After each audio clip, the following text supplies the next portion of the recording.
spelled S-P-R-U-T-E. Date of birth, 5/9/37. And then what base did you train at? Missoula. Okay. Now, you were raised in Grangeville, Idaho? Right. And were you aware of smoke jumpers before you came to Carroll College while you were living in Grangeville?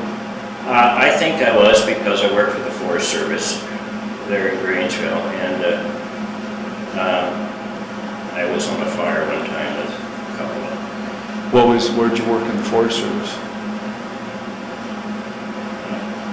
Let's see, Clearwater River, South Fork. South Fork? Yeah, Did you see jumpers on a fire there? yeah, just once I did. What, did you see them fly over or? No, just after they were on the ground. I see. You mentioned in your summary that you worked in a lumber company, Yeah, that was Grangeville Lumber Company. and then and you stoked coal for them? Yeah, it was Stoker coal, and we used to have to deliver it to houses in Grangeville. And then, if you know where Cottonwood, Idaho is, about 16 miles from Grangeville,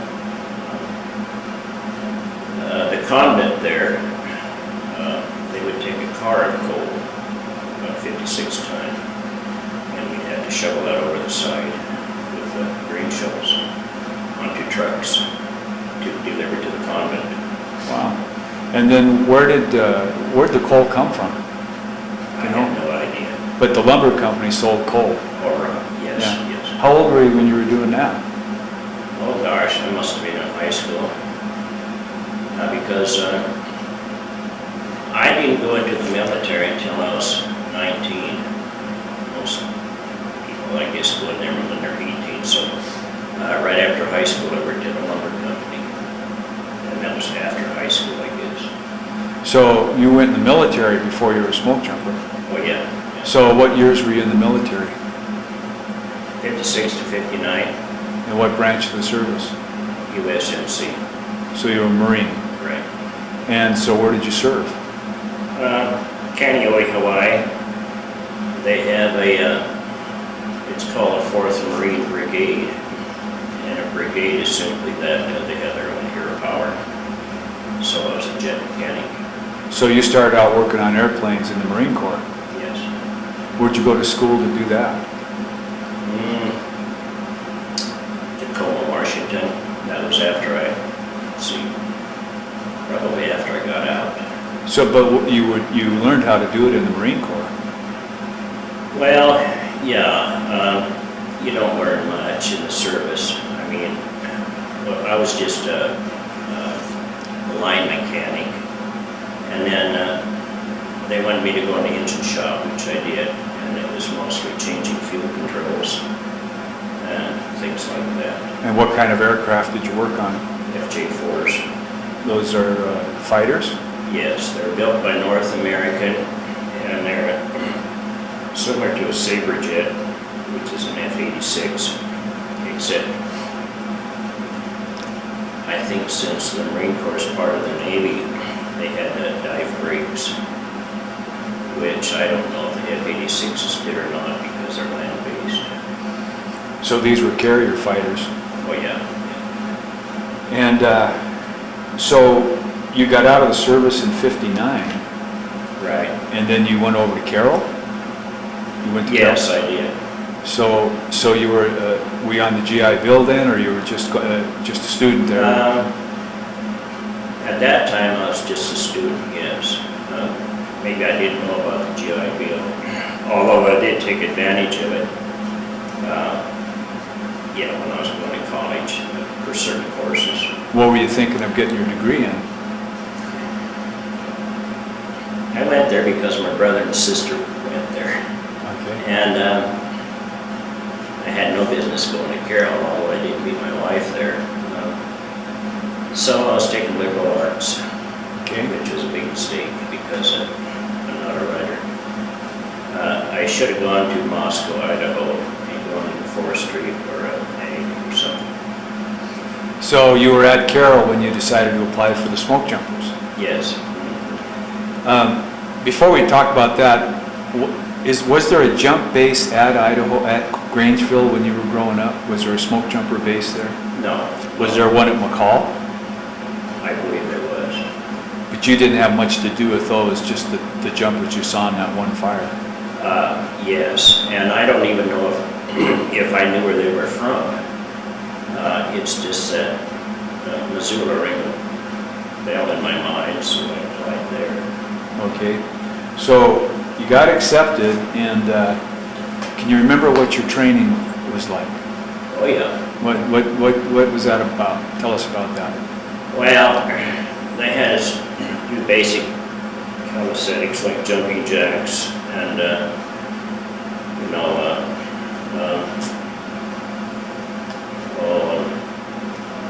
sit-ups and stuff, push-ups, and I kind of excelled at that, I guess. And then I think we had to run a half mile. But I remember there was a couple of guys in there from, the 81st and 101st in the Army. Airborne? Yeah, and one of them told us one time, he said, "We're kind of gentlemen around here," he said, "in the Airborne, they just pounded into you." But I really thought that was pretty easy, Yeah. smoke jumpers. Because most of these kids are in college, and they encourage you to kind of get in shape before you ever go there, which I did. At that time, they had a track in St. Charles Hall. At Carroll. And so I would run around that track probably 3 or 4 miles every night. I broke down the metatarsals in my feet because I didn't realize what I was doing. So I think I wound up in the hospital over that. But then when I got the jumpers, with the ground being soft and everything, they never bothered me after that. How long was the training period? Do you remember that? Probably a month. And then you had 7 jumps? 7 practice jumps and 10 fire jumps. So what was it like for you to have that first jump? Was it intimidating or Oh, yeah. easy? Yeah. What was your memory of that? Well, that was a practice jump, of course. I remember this one guy, he was in the Navy. I think he was a carrier-based pilot. And so I said, "Well, Cliff, how did I do?" And he said, "Sprute, you went out of there like an old lady." Well, and then your last jump, where was that at? The last practice jump? I don't remember. Were they generally just up there in the Blue Mountain, or were they right by the jump depot, or where did you do the jumping?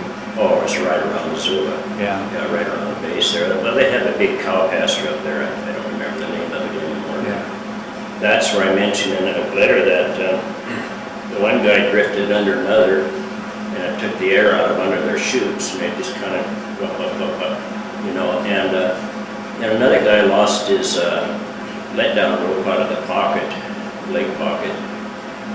And so when we got back to the base, they had me lead in calisthenics, and I was doing push-ups, and I remember who was at that time, Doug Getz or somebody, said, "Where did you learn to do push-ups like that?" And I said, "Well, I've been doing those for a long time." But I used to shovel, you've heard the song 16-ton, Tennessee Ernie. I shovel that much easy. Yeah. And I used to go home at night and do 50 push-ups and 100 sit-ups. Have a beer and then go to bed. Yeah, good. Well, the time that you had the inversion, do you remember the details of that? Oh, yeah. So why don't you go through what happened?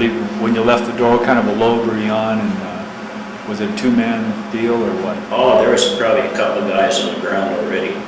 And I can remember the risers being across my throat like this. And so, I knew something was wrong. And I instinctively reached down and pulled the D-ring and threw out my reserve, see? So when that thing deploys, it goes kind of ahead of you and that main chute goes back. So you don't have any guidance on the reserve. It's just a cargo chute basically, just gets you down. And one of the guys on the ground said he shouted at me to throw out my reserve. I don't even remember hearing him say that. So, now, oh yeah, and another thing, I guess I kind of blame the rigger on that. And I was told later on, they said, well, it's probably your body position when the chute opened. So, But it came out okay? Did you hit hard? no. Came out all right, okay. So, what, when you were jumping out of Missoula, would they detail a crew to Grangeville, or how did that work in '61? I mean, did Well, what happened was,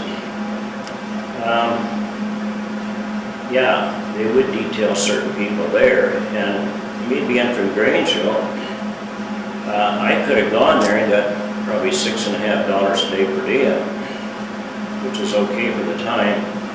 I could have lived at home, save that money, but one of my practice jump, I got a hip pointer. So they had to put me in the whirlpool for a week, and so that put me out of the running for Grangeville. I was kind of disappointed, of course. well, did they have a jump base right at Grangeville? Oh yeah. And then did they have the one at McCall then, or was that before Oh yeah, McCall? I'm pretty sure they did. Both of them? Although at that time I hadn't even heard of McCall or the one in Redding, California, or the one in Washington. No, I just didn't know about it. So. Well, the 10 jumps, do you remember your first fire jump? Yeah, it was at Phillipsburg. I never forgot it. It was so easy. I mean, everything just went off, like it's supposed to. Nice landing and everything. And then we spent the night at Phillipsburg. And then I think we went back on a bus. Was it a two-manner? I believe so, but before that, I was in about 2 or 3 walk-ins. And that was before my first fire jump. And that, the biggest fire you're on, the 14,000 acre fire, was that a pounder, a walk-in, or was that a jump? Or? That was a jump fire, and that was kind of a hard landing. Where was that at? In Salmon, Idaho. Down on the river? Or? Yeah. Well, no, I don't think it was. I don't remember seeing any water. But I remember we had a heck of a pack out. Not pack out, we didn't pack our stuff out. We walked about 14 miles to Salmon, Idaho, or something like that. It's been so long ago I forget the details, but what I do remember was one guy said, he says, I've never seen a fire crown out in a 360-degree perimeter like this one. So it was kind of a hot fire. And I don't know what happened, but I got separated from my crew. It was probably a 12-manner, which would be a DC-2, or 16 if it was a DC-3, but I got separated from them. And I wound up with this ground crew, and so it was, anyway, I got trapped in the fire, and so I ducked into the burn, and I went behind a big, I don't know, it was a fir or pine tree, and I dug a hole in the ground, put my head in, the air was a little cleaner. And then when the fire raced past me, I flanked it.